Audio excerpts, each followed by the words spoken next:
Good morning my dear student. आज का जो टॉपिक है प्रकाश का अपवर्तन एक कांच स्लैब के द्वारा। एक कांच स्लैब में किस प्रकार से प्रकाश अपवर्तित होती है, आज हम इसे देखेंगे। तो यहाँ पे ये हमारा एक रेक्टेंगुलर आयताकार कांच का स्लैब है, ग्लास का स्लैब है, जिसकी मोटाई टी है। ये हमारी नॉर्मल लाइन है जिसको हम अभिलंब रेखा कहते हैं, नॉर्मल लाइन। और ये हमेशा अपने सतह पर परपेंडिकुलर होती है, मतलब यहाँ से पूरा यहाँ तक 90 डिग्री होगा, 90 अंश का कोण बनाती है। ये हमेशा परपेंडिकुलर होती है और ये हमारी आपतित किरण है, आपतित किरण है। तो हम जान लेते हैं कि अगर यदि हम मान लें कि नॉर्मल लाइन के साथ जो आपतित किरण है वो I1 एंगल बनाती है, I1 एंगल, जिसको इंसिडेंट एंगल या आपतन कोण कहेंगे। अब टकराने के बाद इसमें दो नियम होते हैं, यदि कोई प्रकाश की किरण एक माध्यम से दूसरे माध्यम में प्रवेश करती है और यदि पहला माध्यम विरल हो और दूसरा माध्यम सघन हो, तो यह नॉर्मल लाइन की तरफ झुक जाती है, मतलब अभिलंब की तरफ झुक जाती है। यदि वही मीडियम हम चेंज कर दें, मतलब इसे हम सघन कर दें और इसे विरल कर दें, तो इस दशा में जब हम प्रकाश की किरण छोड़ेंगे तो जब एक माध्यम से दूसरे माध्यम में प्रवेश करेगी तो सघन माध्यम से विरल माध्यम में जब प्रवेश करेगी तो यह अभिलंब से दूर हट जाएगी। दोनों केसेस इसमें हम देखेंगे। तो जो पहला केसेस है, तो पहले केस में विरल से सघन में जा रही है, तो जब विरल माध्यम से सघन माध्यम में जाएगी तो यह अभिलंब की तरफ झुक जाएगी। सघन माध्यम का मतलब यह है कि इसमें जो इसके मॉलिक्यूल्स होंगे इस मटेरियल के, वो बहुत ही नियरेस्ट होंगे, पास पास होंगे, और ये इसके जो मॉलिक्यूल्स होंगे एयर के वो दूर दूर होंगे।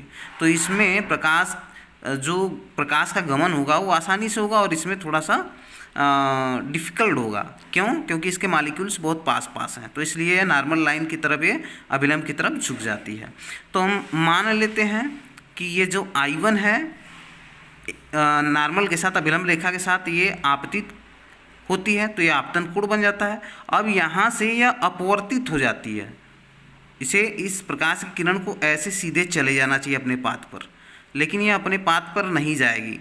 क्योंकि ये विरल से सघन में जा रही है, तो सघन में जाते हो कि यह अभिलंब की तरफ झुक जाती है, तो ये झुक जाएगी। तो यहाँ मान लेते हैं कि ये हमारा R1 एंगल बना रही है, जिसे हम अपवर्तित कोण कहेंगे।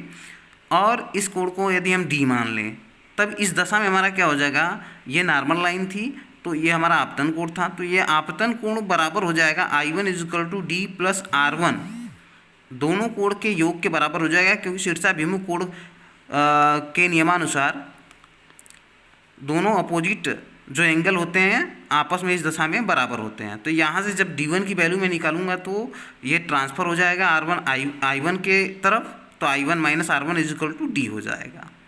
तो इस दशा में जब हम ये जो हमारी किरण है, प्रकाश किरण, जब इसे हम आगे बढ़ाएंगे तो यहाँ से यहाँ तक का मीडियम सेम है, यहाँ से यहाँ तक का मीडियम सेम है, इसलिए इसके मार्ग में कोई विचलन नहीं आएगा। अब इस पॉइंट से, अब ये हमारा क्या हो गया, सघन माध्यम हो गया, अब ये विरल माध्यम हो गया। तो मैंने कहा था कि अब इस पर यदि हम नॉर्मल लाइन खींच दें, अभिलंब रेखा खींच दें, तो अब यह अभिलंब की तरफ नहीं झुकेगी, अभिलंब से दूर भागेगी। इसका मतलब अगर हम अभिलंब लाइन अगर खींच से ड्रा करते तो ये लगभग इस प्रकार से जाता, इस प्रकार से अपने सीधी लाइन में चली जाती, लेकिन ये न जा करके ये इससे दूर हट जाएगी, ये इससे दूर हट जाएगी। अब इससे ये दूर हट जाएगी और यह पैरेलल हो जाएगी, क्योंकि जो हमारा विरल में था यहाँ विरल और यहाँ पे विरल, तो मतलब यहाँ पे जो एंगल बन रहा है वो इस एंगल के बराबर हो जाएगा और ये पैरेलल हो जाएगी। और पैरेलल में हम जानते हैं, मतलब समांतर रेखा में सभी दूरियाँ बराबर होती हैं, मतलब जो दूरी यहाँ होगी वही दूरी यहाँ होगी। इसी को हम कहते हैं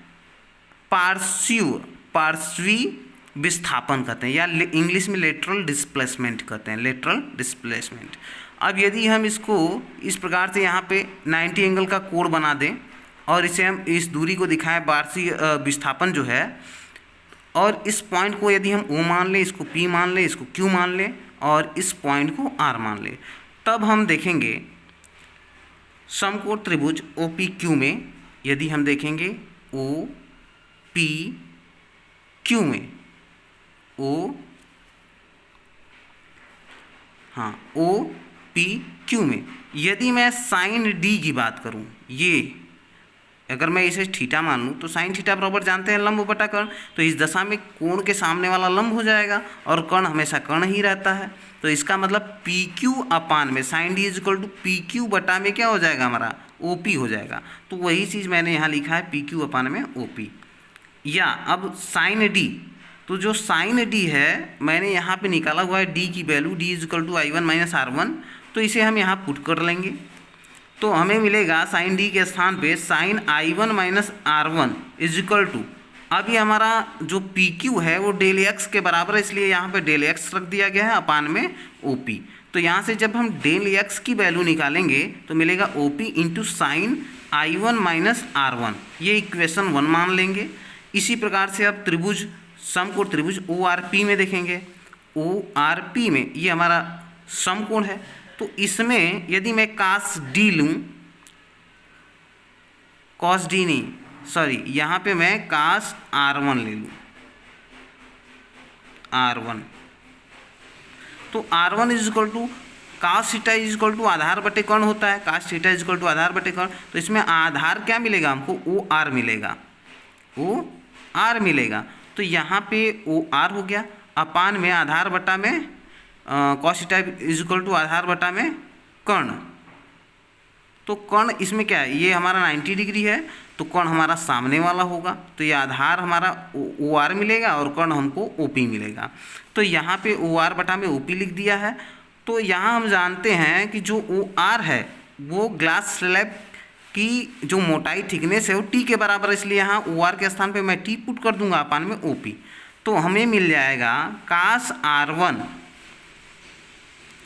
यहाँ पे कास आर वन होगा, तो O P is equal to जब निकालेंगे हैं ओ पी को मैं इधर ट्रांसफर कर दूंगा और कास आर वन को इधर, तो हमको मिलेगा O P is equal to T अपान में कास आर वन, ये हमारा समीकरण नंबर 2 हो जाएगा। तो अब ओ पी का मान समीकरण 1 में रखने पर, जो ये ओ पी का मान हम निकाले हैं इसे समीकरण 1 में यदि मैं पुट कर दूँ तो हमको मिलेगा D X is equal to T अपान में cos R one, cos R one into sine I one minus R one, इसी में पुट कर रहे हैं, ओपी के स्थान पे मैंने टी अपान में कास आर वन पुट कर दिया into sine I one minus R one, जहाँ टी कांच स्लैब की मोटाई है। तो ये हमारा जो है पार्श्वीय जो विस्थापन है या लेटरल डिस्प्लेसमेंट जिसको कहते हैं, मतलब ये इसकी लंबाई हम इस सूत्र से निकाल सकते हैं। चूँकि ये हायर क्लासेस में बताया जाता है फाउंडेशन के क्लास में, लेकिन ये जो टॉपिक आ गया था एक बच्चे ने पूछ लिया था, इसलिए मुझे इसे विस्तार पूर्वक जो है एक्सप्लेन करना पड़ा। Thank you.